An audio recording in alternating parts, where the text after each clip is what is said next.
Sídlisko Rajkova sa počas 2 dní stalo dejiskom 2 incidentov, pri ktorých museli zasahovať muži zákona i záchranné zložky. V útorok 3. februára sa tu najprv museli hasiči popasovať s požiarom, ktorý v ranných hodinách vypukol v jednom z bytov.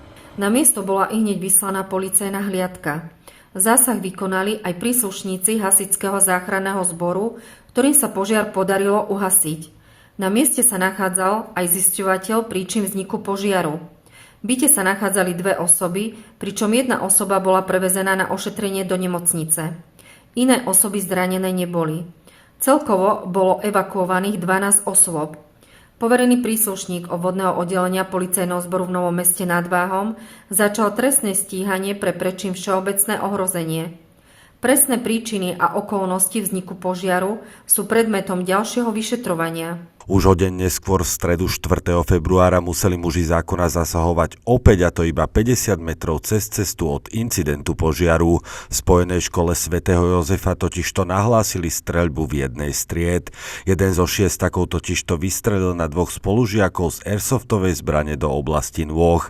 Tí boli na mieste jednorazovo ošetrení. Situáciu ihneď riešila a zabezpečila polícia i vedenie školy. Dnes v obednejších hodinách sme na linku 158 prijali oznámenie, že v jednej zo základných škôl v Novom Meste nad Váhom došlo k incidentu medzi žiakmi.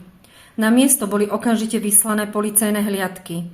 Na základe doteraz zistených skutočností jeden zo žiakov mal vystreliť z airsoftovej zbrane na spolužiakov, pričom 2 žiaci boli jednorazovo ošetrení na mieste. Našťastie žiaci sú mimo ohrozenia života. Ubezpečujeme verejnosť, že v súvislosti s touto udalosťou nehrozí už žiadne nebezpečenstvo. V súčasnej dobe prebieha na mieste preverovanie, či ku skutku došlo úmyselným konaním. Vzhľadom na citlivosť prípadu nie je možné poskytnúť bližšie informácie. David Svitač, televízia Pohoda.